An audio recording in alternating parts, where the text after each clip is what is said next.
Okay, mainboard, power supply, T-con, so Sony siya. Ayan, 55 inches. Ayan, makikita nyo yung model. Ay 55X75 C0H. Okay, so ang trouble niya ay dead set siya. So dinala ko tong board sa shop. So nagkaroon na siya ng power supply. Ikakabit natin ngayon dito. Tingnan natin. Dahil ang sabi nung may-ari ay minsan gumagana, minsan hindi. So nagawa na natin yung power supply. Nagpalitan na natin ang pinalitan ko lang pala dito yung capacitor na dalawa, at saka mayroon pang isa dun sa ilalim. Hindi ko na pinakita kasi parang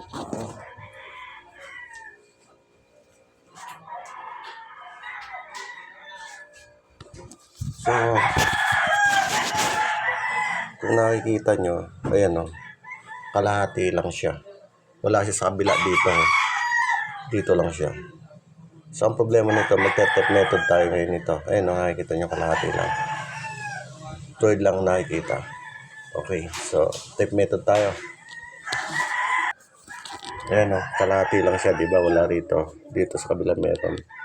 Ayan o. Ayan mga ka-technician, sa new beginning, pwedeng gayahin nyo to, pwedeng hindi. Maglalagay na tayo ng tape method kasi ito, may langgam pa. Yung langgam nakakasira din ng kanya ng pyesa. Maglalagay tayo ng tape method. Bombay, punta nyo si. Ayan. So, lalagay natin dito sa factory ito. So, bibilangin natin kung ilang pins mga technician. So, bibilangin natin. Ayan.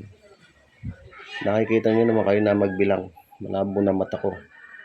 Sana makatulong sa inyo itong tape method na ginawa ko rito. Okay, so ikabit na natin mga technician. Mag-like and share na rin kayo ng may langgam. Nakakasira ng pyesa yung langgam. Lalanggam. Matamis siguro dito sa loob ng TV. Yan. So, ayan, kinabit ko na. Makikita yung tape method natin. So, tingnan natin kung uubra. Kung gagana. So, isaksak uli natin.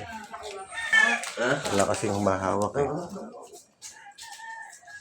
So, may backlight na. Ayan na. So, nakikita nyo mga technician, meron na siyang lumabas na logo. Yung Sony. So, hintay tayo mga ilang second para lumabas yung Netflix. Kasi Android kasing TV na to. Ganito yung Sony.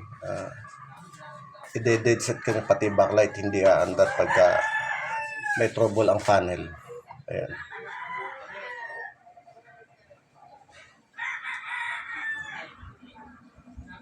Yun. Lumabas na, diba? Nakita nyo. Ayan o. So, nakita nyo, may Netflix na siya. So, ibig sabihin, mga ka-technician, tagumpay yung trabaho natin ngayon. Kung sakali magpapaservice kayo, follow nyo lang ako, tapos message nyo ako. So, ang troubleshooting, power supply, sa T-con, mga ka-technician, ayan. So, ibabalik na natin yung mga binaklas ko kasi nandun yung iba. Babalik na natin. So, sana may natutunan kayo sa munting vlog ko na to. Mag-share din kayo para makakita ng iba yung vlog natin. So, paalam na mga technician.